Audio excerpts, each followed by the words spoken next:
राहु देव, जिन्हें छाया ग्रह भी कहा जाता है, उनका गोचर होने वाला है। दोस्तों, राहु देव का गोचर लगभग 1 साल और 6 महीने के बाद होता है, इसलिए इनका प्रभाव जातक पर लंबा देखने को मिलता है। राहु देव 30 अक्टूबर को मेष राशि से निकलकर मीन राशि में जाने वाले हैं। मीन राशि में राहु देव 18 मई 2025 तक रहेंगे। राहु देव का अपना कोई अस्तित्व नहीं है, उनकी अपनी कोई राशि भी नहीं है, लेकिन जिस भाव में बैठते हैं उसके फल देते हैं, जहां दृष्टि डालते हैं वहां के फल भी देते हैं। चलिए बात करते हैं कि राहु देव के इस गोचर का धनु राशि या धनु लगन के जातकों पर क्या प्रभाव पड़ेगा। ये वीडियो आपकी चंद्र कुंडली और आपके लगन पर आधारित है। यदि आप हमसे परामर्श लेना चाहते हैं तो हमारी ईमेल आईडी पर संपर्क करें। इस वीडियो के अंत में आपको उपाय भी बताए जाएंगे। दोस्तों, राहु देव उल्टी चाल चलते हैं, इसलिए आपकी कुंडली में राहु पंचम भाव से चौथे भाव में गोचर कर रहे हैं, जिसका प्रभाव आपके चौथे भाव के साथ साथ उन भावों पर भी पड़ेगा जिन पर राहु देव की दृष्टि पड़ेगी, जैसे कि अष्टम, दशम और 12वें भावों पर। चलिए पहले बात करते हैं कि राहु देव आपको कैसे फल दे रहे थे और 30 अक्टूबर के बाद कैसे फल देने लग जाएंगे। राहु देव पिछले 18 महीनों से आपके पंचम भाव में विराजमान थे, शत्रु के घर में थे, मेष राशि में थे। पंचम भाव बुद्धिमता का कहा जाता है, और जब राहु देव यहाँ आते हैं तो जातक की बुद्धि हर लेते हैं, बहुत ज्यादा कंफ्यूज करते हैं। पंचम भाव प्रेम प्यार का भी होता है, लव रिलेशनशिप का होता है। राहु देव ने रिश्तों में कंफ्यूजन या मिसअंडरस्टैंडिंग क्रिएट की होगी, आर्ग्यूमेंट्स बढ़ा दिए होंगे। कुछ लोगों की अपने पार्टनर से बोलचाल भी बंद हो गई होगी, कुछ ना कुछ प्रॉब्लम आपके रिश्ते में जरूर आई होगी। पंचम भाव संतान का भी होता है। राहु देव यहाँ बैठकर कंसीव करने में परेशानी उत्पन्न करते हैं, मिसकैरेज की भी संभावना बना देते हैं। यहाँ तक कि यदि किसी की कुंडली में राहु देव पंचम भाव में बैठे हों तो मिसकैरेज की संभावना बन जाती है। इन सब के अलावा राहु देव ने विद्यार्थियों के मन में और जीवन में भी परेशानी बढ़ाई। विद्यार्थियों का मन भी पढ़ाई में नहीं लग रहा था, उनको भी कंफ्यूज रखा। यहाँ से राहु देव की दृष्टि नवम भाव पर पड़ रही थी, भाग्य का भाव है।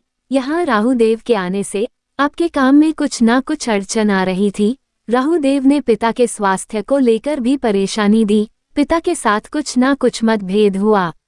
राहु देव की दूसरी दृष्टि आपके 11वें भाव पर पड़ रही थी, जिसके परिणाम स्वरूप रेगुलर इनकम को लेकर भी कोई ना कोई परेशानी आ रही होगी। इसके अलावा राहु देव की दृष्टि आपके पहले घर पर भी थी। राहु देव की दृष्टि जब चंद्रमा पर पड़ती है तो ओवरथिंकिंग का प्रॉब्लम देती है। यहाँ पर राहु देव ने आपको ओवरथिंकिंग, एंजाइटी और डिप्रेशन जैसी समस्याएं दी होंगी। लेकिन अब 30 अक्टूबर से राहु देव आपके पंचम भाव को छोड़कर आपके चतुर्थ भाव में जा रहे हैं।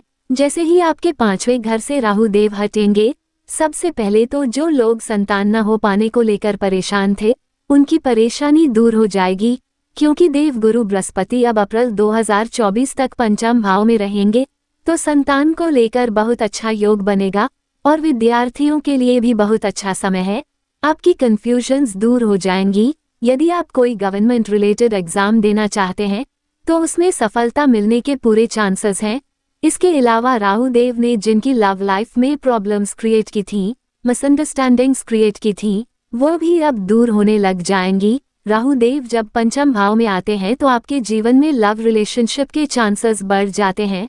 नए लोग आपकी जिंदगी में आते हैं, लेकिन रिलेशनशिप सक्सेसफुली नहीं चल पाता। अब राहु देव के यहाँ से हटते ही चीजें ठीक होने लग जाएंगी। ये तो हुए अच्छे फल, परंतु अब राहु देव चौथे भाव में आएंगे तो माता के स्वास्थ्य को लेकर चिंता बढ़ा देंगे, स्पेशली जॉइंट पेन या बैक पेन की प्रॉब्लम। माता के स्वास्थ्य का ख्याल रखिए। और केतु देव आपके दशम भाव में आ रहे हैं, जिससे प्रोफेशन में आप कुछ असंतुष्ट रहेंगे या फिर प्रोफेशन में कुछ परिवर्तन होने की संभावना बढ़ जाएगी।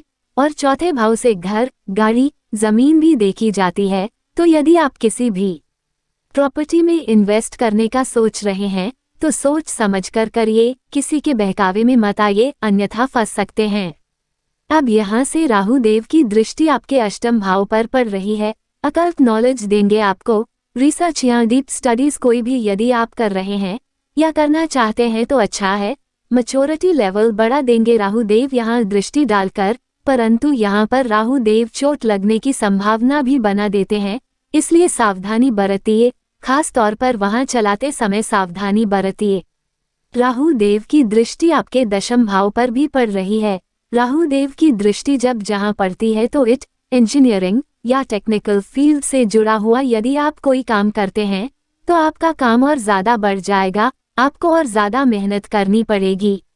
राहु देव की दृष्टि आपके 12वें भाव पर भी पड़ रही है, तो जो लोग विदेश जाना चाहते थे या विदेश में रह रहे हैं या विदेश से जुड़ा हुआ कोई काम कर रहे हैं, किसी मल्टीनेशनल कंपनी में काम कर रहे हैं या जिनको इनकम फॉरेन से आती है, उन सब के लिए ये गोचर अच्छे फल लाएगा।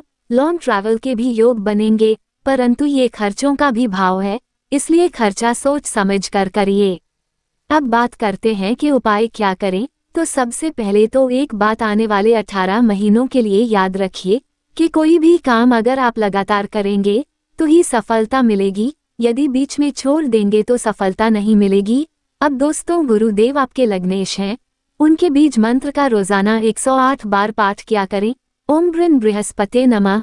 हनुमान चालीसा का भी प्रतिदिन निरंतर पाठ करें। सूर्य देव को जल चढ़ाएं और पक्षियों को दाना पानी अवश्य खिलाएं, इससे राहु देव के बुरे परिणाम समाप्त हो जाएंगे।